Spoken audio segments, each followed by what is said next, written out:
So, last week I saw that an old friend of mine from college had made a post on Facebook talking about how she had, just for fun, submitted an article to a European music website and actually got it published. I'll link it below in the description for you all to go and check out. It's a fairly short read. It's called Pop Music is Acting Like a Time Machine. And in my friend's essay, oh, her name's Sarah, by the way. I'm sure she won't mind getting some free publicity. Um, she brought up this point that music lately has started to sound more and more retro, with newer acts deriving musical influences from the 1970s and 80s.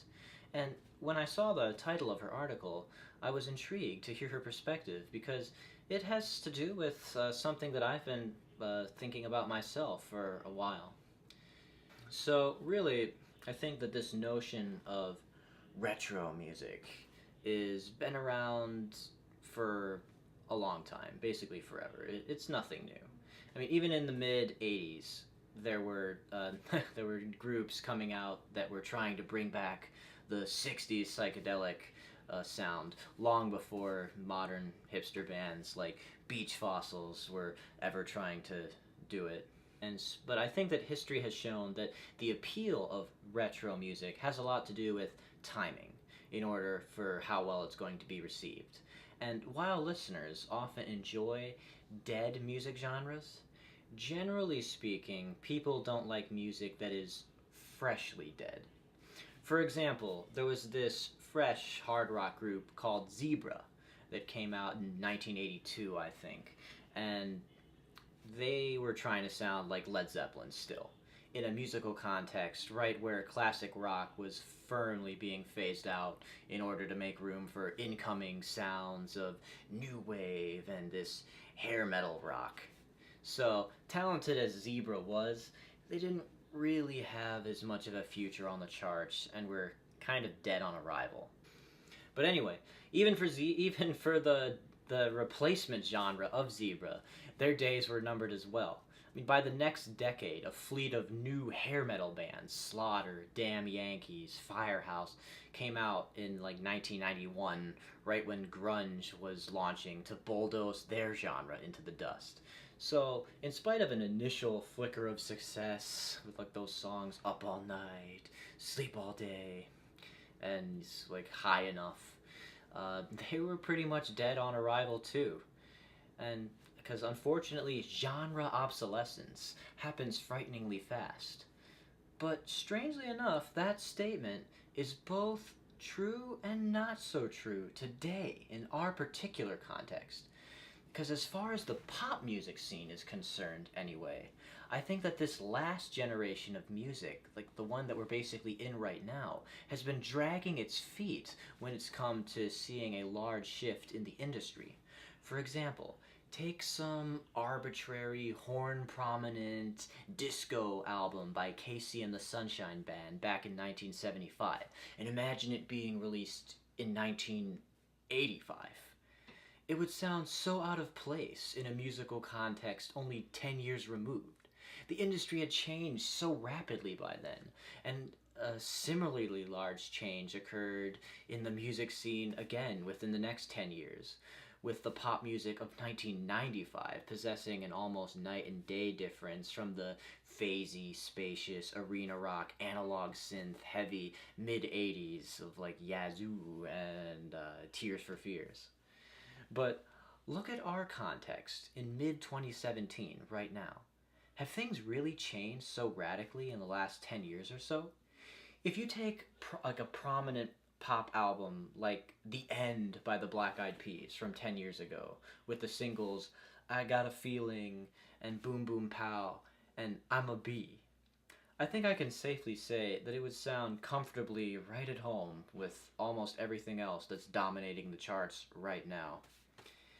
That tried and true, overproduced, auto-tune heavy, semi-rap, semi-pop, beat-focused music has been going strong for some time, with very, very little deviation in the sound. It's kind of a strange thing to think that maybe there's really still some truth to that expression, it's all been done. And perhaps these genre revolutions that I was talking about on a decade to decade basis are growing more and more sparse as a result of that it's all been done becoming increasingly true over time. Even what my friend Sarah is referring to in her article is largely occurring primarily in the indie scene and in niche markets. These retro groups who have been heavily relying on classic influences, the ones that I've got floating across my screen right now, are not exactly dominating the charts. Though they are attaining some ardent followings in their own circle. For instance, even the sort of checkmate that the article refers to with that recent girl rock three-piece Haim invoking the charm of their 70s influence. Everyone's saying they're like the new Fleetwood Mac. I mean, sure, they've got some fans, but they have a new single out right now this week to promote their upcoming sophomore album. And I just checked my computer and it's not even in the top 200 singles on the iTunes chart right now. So I think there's a problem defining terms here, where we keep using the phrase pop music, which means popular music. We have to ask, is it really so popular? I mean, here's the top 10 charts right now. I'm going to list it, just copy paste it off of what I saw on iTunes. And holy cannoli, Justin Bieber is on 3 songs in the top 10. I mean, I think we have seen some instances of old-time music formulas emerging onto the charts, though.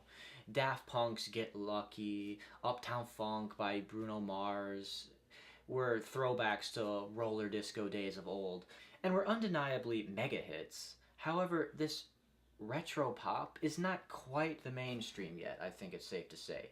I mean, for every vintage-esque Rolling in the Deep by Adele, I think we still get 1,000 Miley Cyrus riff-offs to fill the rest of the slots on the charts.